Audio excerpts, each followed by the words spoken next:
उत्तर प्रदेश, जिसकी स्थापना वैवस्वत मनु ने की थी, पवित्र सरयू नदी के तट पर स्थित है। सुंदर एवं समृद्ध अयोध्या नगरी इस प्रदेश की राजधानी है।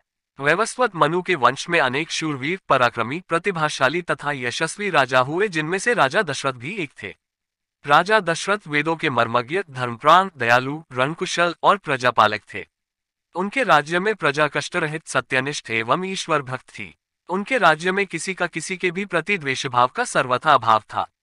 एक दिन दर्पण में अपने कृष्णवर्ण केशों के मध्य एक श्वेत रंग के केश को देखकर महाराज दशरथ विचार करने लगे कि अब मेरे यौवन के दिनों का अंत निकट है और अब तक मैं निसंतान हूँ। मेरा वंश आगे कैसे बढ़ेगा तथा किसी उत्तराधिकारी के अभाव में राज्य का क्या होगा। इस प्रकार विचार करके उन्होंने पुत्र प्राप्ति हेतु पुत्रयष्टि यज्ञ करने का संकल्प किया। अपने कुलगुरु वशिष्ठ जी को बुलाकर उन्होंने अपना मंतव्य बताया तथा यज्ञ के लिए उचित विधान बताने की प्रार्थना की।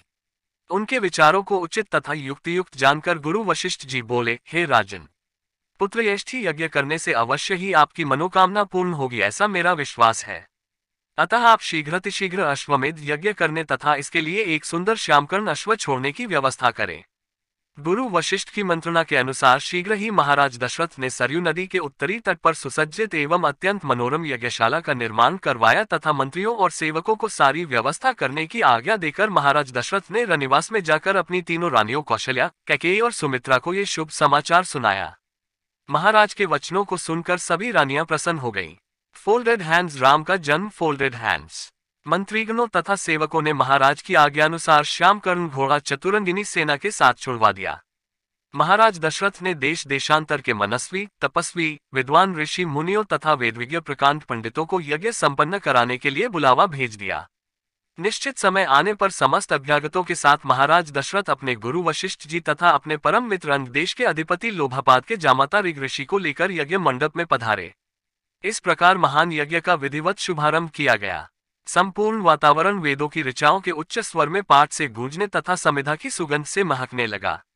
समस्त पंडितों, ब्राह्मणों, ऋषियों आदि को यथोचित धन धान्य, गौ आदि भेंट करके सादर विदा करने के साथ यज्ञ की समाप्ति हुई।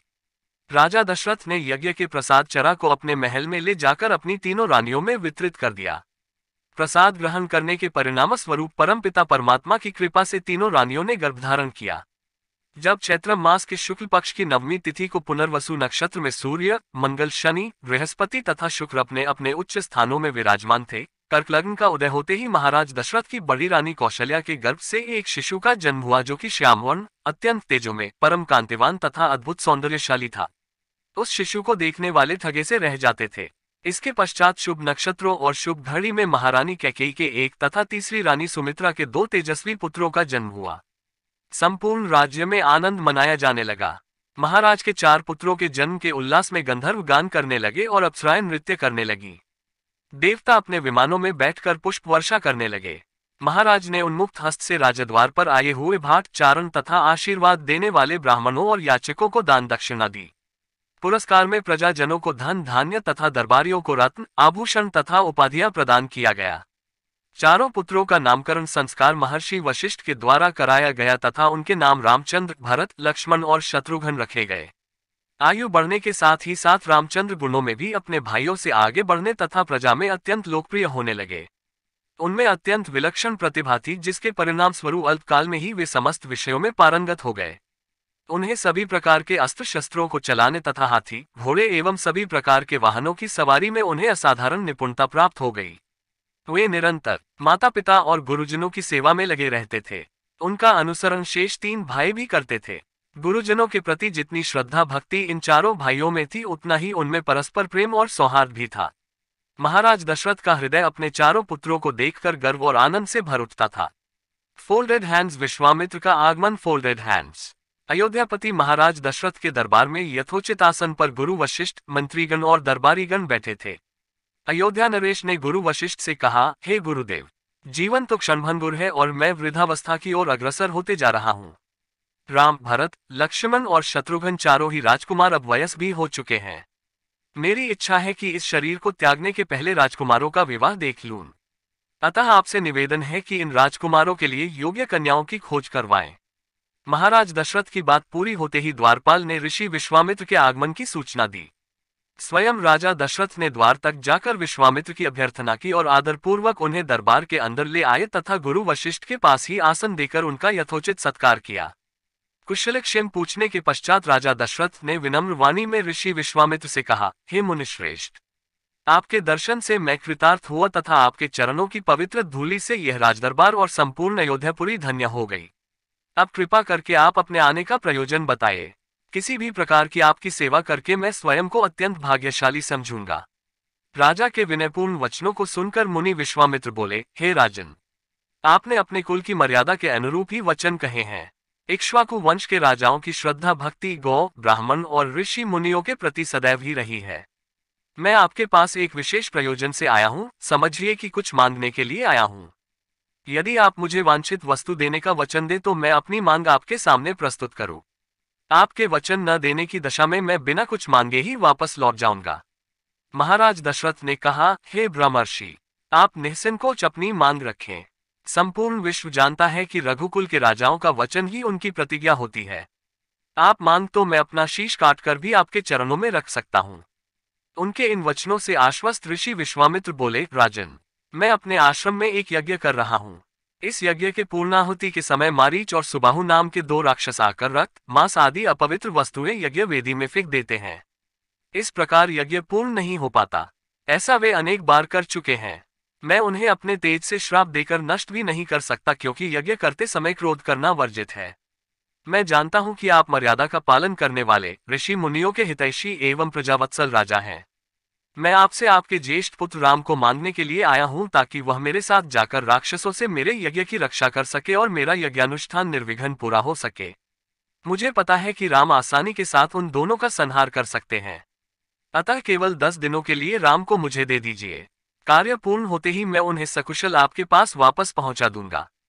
विश्वामित्र की बात सुनकर राजा दशरथ को अत्यंत विषाद हुआ।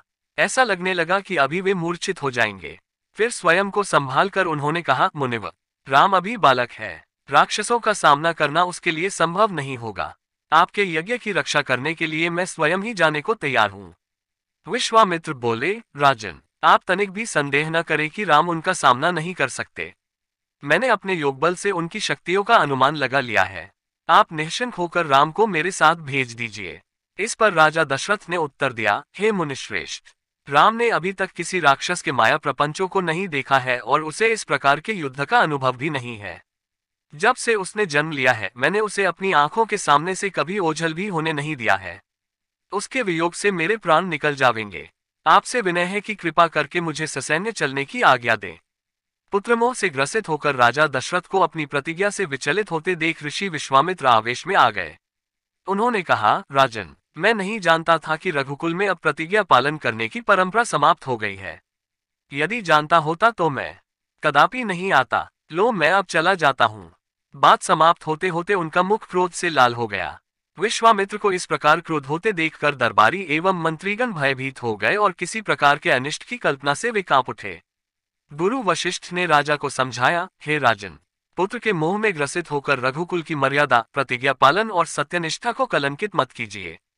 मैं आपको परामर्श देता हूं कि आप राम के बालक होने की बात को भूलकर एवं निश्चिंत होकर राम को मुनिराज के साथ भेज दीजिए। महामुनि अत्यंत विद्वान, नीति निपुण और अस्त्र शस्त्र के ज्ञाता हैं।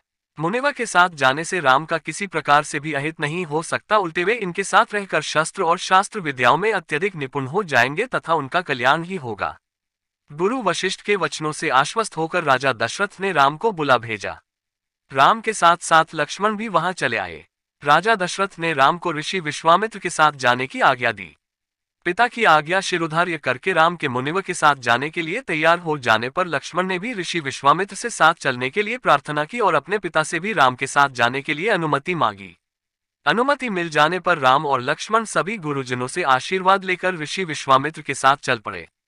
समस्त अयोध्यावासियों ने देख कि मंद धीर गति से जाते हुए मुनिश्रेष्ठ विश्वामित्र के पीछे पीछे कंधों पर धनुष और तरकस में बाण रखे दोनों भाई राम और लक्ष्मण ऐसे लग रहे थे मानो ब्रह्मा जी के पीछे दोनों अश्विनी कुमार चले जा रहे हों। अद्भुत कांति से युक्त दोनों भाई गौ की त्वचा से बने दस्ताने पहने हुए थे। हाथों में धनुष और कटी में तीक्ष्ण धार वाली कृपानें शोभायमान हो रही थीं। ऐसा प्रतीत होता था मानो स्वयं शौर्य ही शरीर धारण करके चले जा रहे हों। लता वृक्षों के मध्य से होते हुए 6 कोस लंबा मार्ग पार करके वे पवित्र सरयू नदी के तट पर पहुंचे। मुनि विश्वामित्र ने स्नेहयुक्त मधुर वाणी में कहा, हे वत्स, अब तुम लोग सरयू के पवित्र जल से आचमन स्नानादि करके अपनी थकान दूर कर लो, फिर मैं तुम्हें प्रशिक्षण दूंगा। सर्वप्रथम मैं तुम्हें बला और अतिबला नामक विद्याएं सिखाऊंगा। इन विद्याओं के विषय में राम के द्वारा जिज्ञासा प्रकट करने पर ऋषि विश्वामित्र ने बताया, ये दोनों ही विद्याएं असाधारण हैं। इन विद्याओं में पारंगत व्यक्तियों की गिनती संसार के श्रेष्ठ पुरुषों में होती है। विद्वानों ने इन्हें समस्त विद्याओं की जननी बताया है। इन विद्याओं को प्राप्त करके तुम भूख और प्यास पर विजय पा जाओगे। इन तेजों में विद्याओं की सृष्टि स्वयं ब्रह्मा जी ने की है। इन विद्याओं को पाने का अधिकारी समझकर मैं तुम्हें इन्हें प्रदान कर रहा हूं। राम और लक्ष्मण के स्नान आदि से निवृत्त होने के पश्चात विश्वामित्र जी ने उन्हें इन विद्याओं की दीक्षा दी। इन विद्याओं के प्राप्त हो जाने पर उनके मुखमंडल पर अद्भुत कांति आ गई। तीनों ने सरयू तट पर ही विश्राम किया। गुरु की सेवा करने के पश्चात दोनों भाई तृण शैयाओं पर सो गए। फोल्डेड हैंड्स कामदेव का आश्रम। Folded hands. दूसरे दिन ब्राह्म मुहूर्त में निद्रा त्याग कर मुनि विश्वामित्र तृण शैयाओं पर विश्राम करते हुए राम और लक्ष्मण के पास जाकर बोले, हे राम और लक्ष्मण, जागो, रात्रि समाप्त हो गई है। कुछ ही काल में प्राची में भगवान भुवन भास्कर उदित होने वाले हैं। जिस प्रकार वे अंधकार का नाश कर समस्त दिशाओं में प्रकाश फैलाते हैं, उसी प्रकार तुम्हें भी अपने पराक्रम से राक्षसों का विनाश करना है। नित्य कर्म से निवृत्त हो, संध्या उपासना करो, अग्निहोत्रादि से देवताओं को प्रसन्न करो, आलस्य को त्यागो और शीघ्र उठ जाओ, क्योंकि अब सोने का समय नहीं है। गुरु की आज्ञा प्राप्त होते ही दोनों भाइयों ने शय्या त्याग दिया और नित्यकर्म एवं स्नान ध्यान आदि से निवृत्त होकर मुनिवर के साथ गंगा तट की ओर चल दिए। वे गंगा और सरयू के संगम, जहां पर ऋषि मुनियों तथा तपस्वियों के शांत व सुंदर आश्रम बने हुए थे, पर पहुंचे। एक अत्यधिक सुंदर आश्रम को देखकर रामचंद्र ने गुरु विश्वामित्र से पूछा, हे गुरुवर, ये परम रमणीक आश्रम किन महर्षि का निवास स्थान है? राम के प्रश्न के उत्तर में ऋषि विश्वामित्र ने बताया, हे राम, यह एक विशेष आश्रम है। पूर्व काल में कैलाशपति महादेव ने यहाँ घोर तपस्या की थी। संपूर्ण विश्व उनकी तपस्या को देखकर विचलित हो उठा था। उनकी तपस्या से देवराज इंद्र भयभीत हो गए और उन्होंने शंकर जी के तप को भंग करने का निश्चय किया। इस कार्य के लिए उन्होंने कामदेव को नियुक्त कर दिया। भगवान शिव पर कामदेव ने एक के बाद एक कई बाण छोड़े, जिससे उनकी तपस्या में बाधा पड़ी। क्रुद्ध होकर महादेव ने अपना तीसरा नेत्र खोल दिया। उस तीसरे नेत्र की तेजोमयी ज्वाला से जलकर कामदेव भस्म हो गए। देवता होने के कारण कामदेव की मृत्यु नहीं हुई, केवल शरीर ही नष्ट हुआ। इस प्रकार अन्न नष्ट हो जाने के कारण उसका नाम अनंत हो गया और इस स्थान का नाम अनदेश पड़ गया। ये भगवान शिव का आश्रम है, किंतु भगवान शिव के द्वारा यहाँ पर कामदेव को भस्म कर देने के कारण इसे कामदेव का आश्रम भी कहते हैं।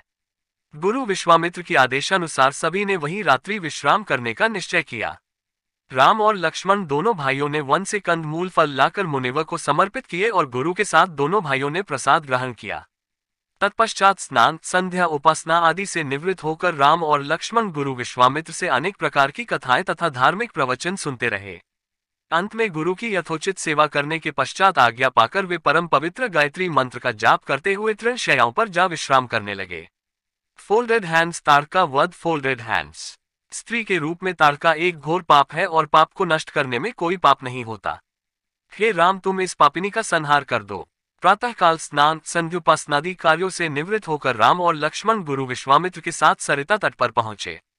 एक वनवासी मुनि ने विश्वामित्र के साथ दो सुकुमार बालकों को देखा तथा उनका परिचय प्राप्त कर वे एक छोटी सी सुंदर नौक ले आए और विश्वामित्र से बोले, हे मुनिराज, आप इन राजकुमारों के साथ इस नौक पर बैठकर सरिता पार कर लीजिए।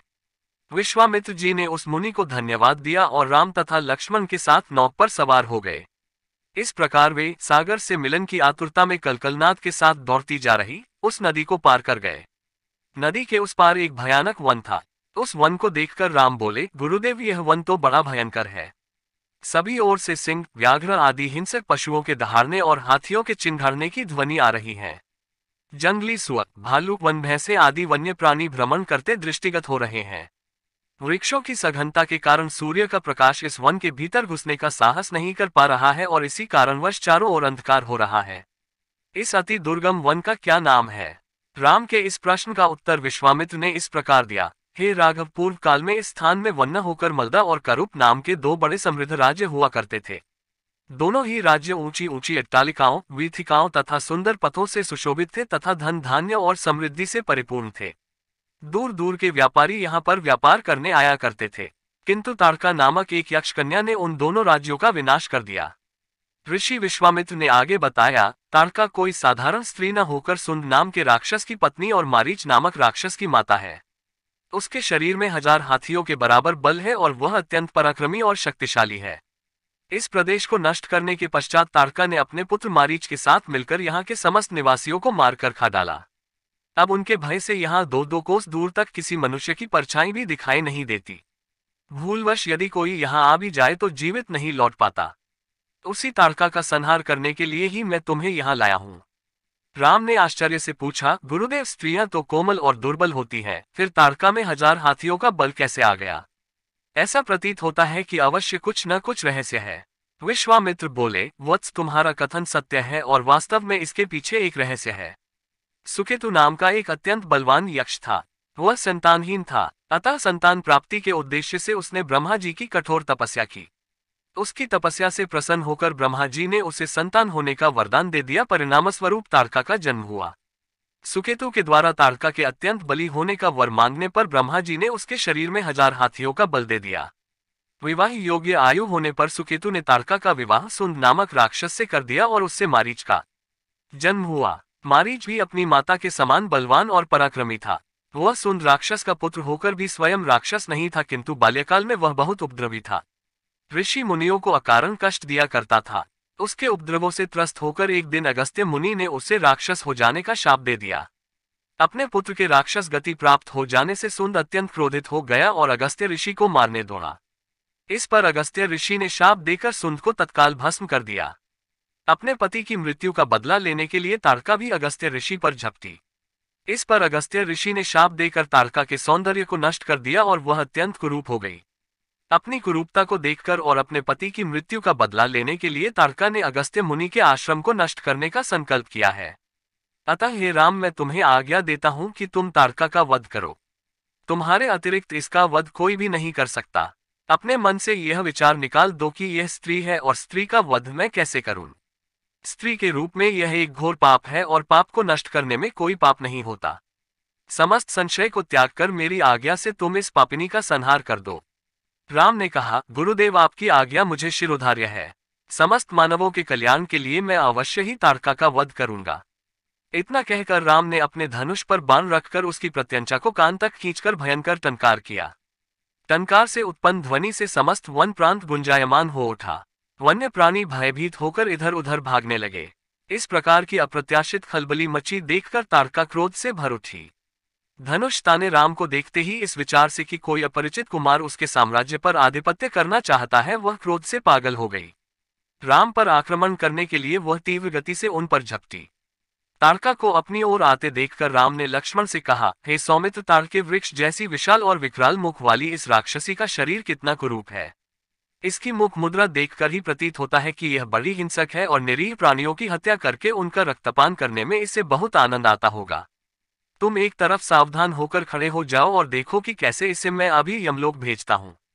विकराल देहधारिणी ताड़का अपने बड़े बड़े दांत चमकाती, भुजाओं को फैलाए हुए द्रुतगामी बिजली की तरह राम और लक्ष्मण पर अत्यंत तीव्रता के साथ झपटी। राम इस भयंकर आक्रमण के लिए पहले से ही तत्पर थे। उन्होंने तीक्ष्ण बाण चलाकर उसके हृदय को छलनी कर दिया। उसके वक्षस्थल से गर्म गर्म रक्त की धारा प्रवाहित हो उठी। वह आक्रमण करने के लिए पुनः टूट पड़े। इससे पूर्व ही राम ने एक और बाण चला दिया जो सीधे उसके वक्ष में जाकर लगा। वह पीड़ा से चीखती हुई चक्कर खाकर भूमि पर गिर पड़ी और अगले ही क्षण उसके प्राण पखेर उड़ गए। राम के इस रण कौशल और ताड़का की मृत्यु से ऋषि विश्वामित्र अत्यंत प्रसन्न हुए। उनके मुख से रामचंद्र के लिए आशीर्वचन निकलने लगे। गुरु की आज्ञा से वहीं पर सभी ने रात्रि व्यतीत किया। प्रातःकाल उन्होंने देखा कि ताड़का के आतंक से मुक्ति पा जाने के कारण उस वन की भयंकरता और विकरालता समाप्त हो चुकी है। कुछ समय तक उस वन की शोभा निहारने के उपरांत स्नान पूजन से निवृत्त होकर वे महर्षि विश्वामित्र के आश्रम की ओर चल पड़े। फोल्डेड हैंड्स आलभ्य अस्त्रों का दान। Folded hands. मार्ग में एक सुरम्य सरोवर दृष्टिगत हुआ।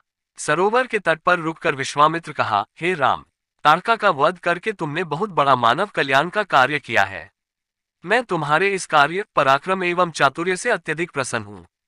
मैं आज तुम्हें कुछ ऐसे दुर्लभ अस्त्र प्रदान करता हूँ जिनकी सहायता से तुम दुर्दमनीय देवताओं, राक्षसों, यक्षों, नागादिकों को भी परास्त कर सकोगे।